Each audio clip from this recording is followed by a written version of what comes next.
मैं ये बात आज इसलिए बता रहा हूं क्योंकि अब मुझे लगता है कि अगर मैं चुप रहा तो शायद जो मैंने देखा, जो मैंने महसूस किया, वो किसी और की यात्रा में दोबारा दोहराया जाएगा।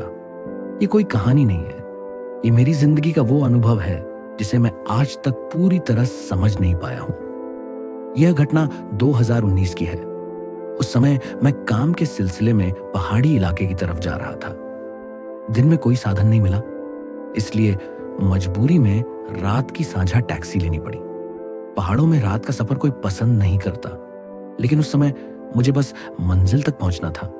टैक्सी में ड्राइवर के अलावा मुझे सिर्फ एक और सवारी दिखी। वह लगभग मेरी ही उम्र का लड़का था, दुबला पतला, साधारण कपड़े और बिल्कुल शांत।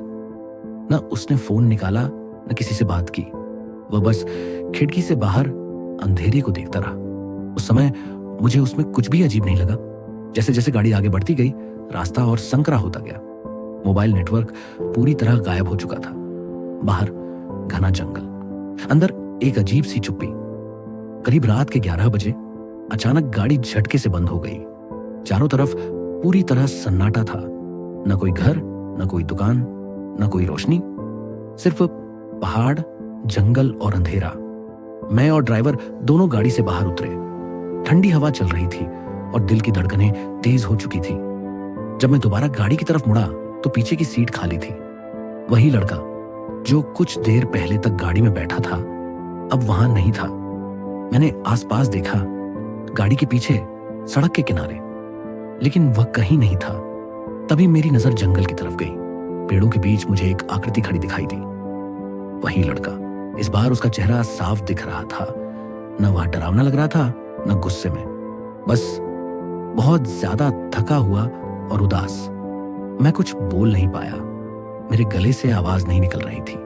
उस पल मुझे ऐसा लगा जैसे समय रुक गया हो। कुछ देर बाद मुझे उस जगह के बारे में बताया गया कि कई साल पहले इसी सड़क पर रात के समय एक लड़का गाड़ी से गिर गया था। अंधेरा और कोहरा इतना ज्यादा था कि किसी को पता ही नहीं चला। उसकी तलाश हुई, लेकिन उसका शरीर कभी नहीं मिला। लोग कहते हैं कि कुछ यात्राएं पूरी नहीं होती, कुछ लोग रास्ते में ही रह जाते हैं। मैंने आखिरी बार उस लड़के की तरफ देखा। उसकी आंखों में कोई गुस्सा नहीं था, कोई धमकी नहीं थी, बस एक अजीब सी उदासी थी, जैसे वह यह पूछ रहा हो कि क्या कोई उसे याद रखेगा।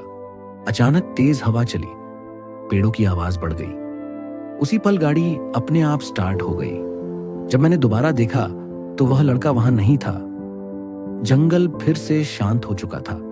उस रात के बाद मैं अपनी मंजिल तक तो पहुंच गया, लेकिन अंदर से मैं पहले जैसा नहीं रहा। आज भी जब मैं रात में सफर करता हूं और किसी गाड़ी में कोई चुपचाप बैठा दिखता है, तो मैं एक बार नहीं, 2 बार पीछे मुड़कर देखता हूं, क्योंकि कुछ लोग मंजिल तक नहीं पहुंचते और कुछ लोग आज भी सफर में ही होते हैं। यह अनुभव सच्ची घटना से प्रेरित है। नाम और स्थान बदले गए हैं। इसका उद्देश्य केवल अनुभव साझा करना है, न कि डर या अंधविश्वास फैलाना।